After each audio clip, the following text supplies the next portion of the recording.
Let's move to the next question. Assembly Member Twycross, re apprenticeships.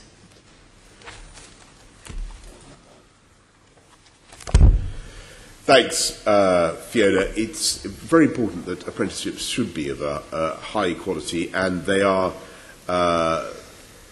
inspected, or there's a quality assurance system based on the Common Inspection Framework inspected by Ofsted, as well as that of the awarding organisations, which do provide some indication of the quality.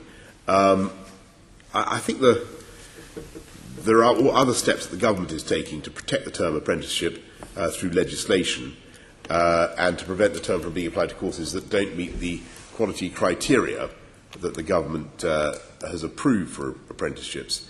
They've all got to last a minimum of 12 months and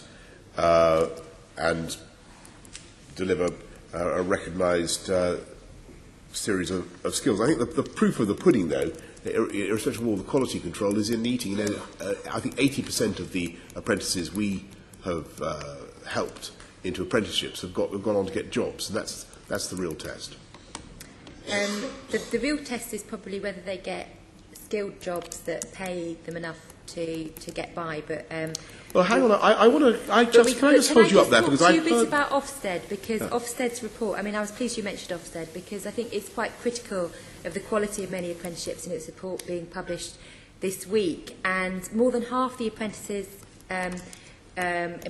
in your current term have actually been at the lower intermediate level equivalent to GCSEs, and are not providing the skills that either the apprentices or the employers need in order to give the skills that London need and that young Londoners need in order to get the jobs in construction, in tech and creative industries that we actually need for good growth that produces well-paid jobs in London. How are you assuring that young Londoners will get advanced and higher apprenticeships? Are you focusing on quantity, albeit you're failing on the quantity? Are you focusing on quantity over quality? I just want to say, I think it's I agree very strongly that there should be high levels of skill, particularly in the tech area, in mathematics, in coding, in all those things in which Londoners need to be able to compete, particularly with workers coming from abroad, and we're seeing a big pull effect of London on talent from elsewhere in the world. But I just want to drill down a little bit into your slightly snobbish differentiation between different types of jobs and different outcomes for apprenticeships. And I think it was I heard Emily Thornberry, the Labour MP, the other day attacking, saying that it wasn't any good people getting jobs in McDonald's.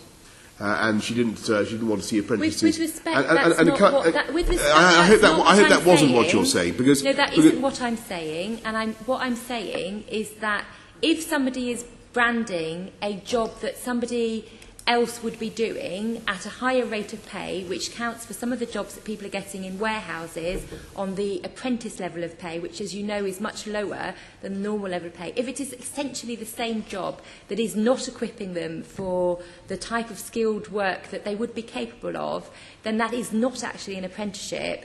And even your government accepts that we need to do more to clamp down on apprenticeships that really aren't apprenticeships. So if a job is a warehouse job that is not necessarily skilled but is being paid as an apprenticeship, then that is just simply wrong. What we're wanting is good quality apprenticeships that equip people so they can go on to get well-paid jobs, not effectively employers bypassing minimum wage legislation by as it were, rebadging people as apprentices. Yes, absolutely. Yeah. No, and I can send you some examples that I think I've mentioned. No, I understand that. Okay, sorry, but I see. I'm sorry. I was irate when I saw this thing.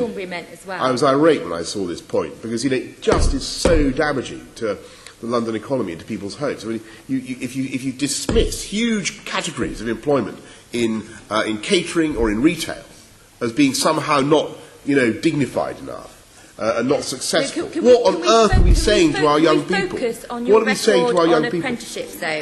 How many fake apprenticeships are included in your figures? How many fake apprenticeships that actually aren't apprenticeships are included in Well, your apprenticeship I review? don't accept that. I don't accept that there are any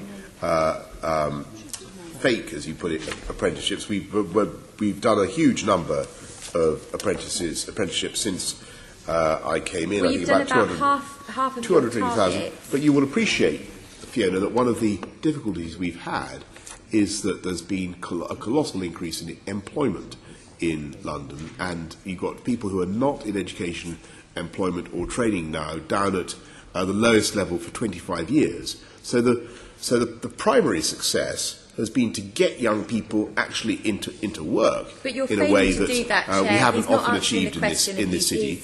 And so the apprenticeship programme has been complementary to that, but has actually produced itself a huge number of success stories. Okay, next.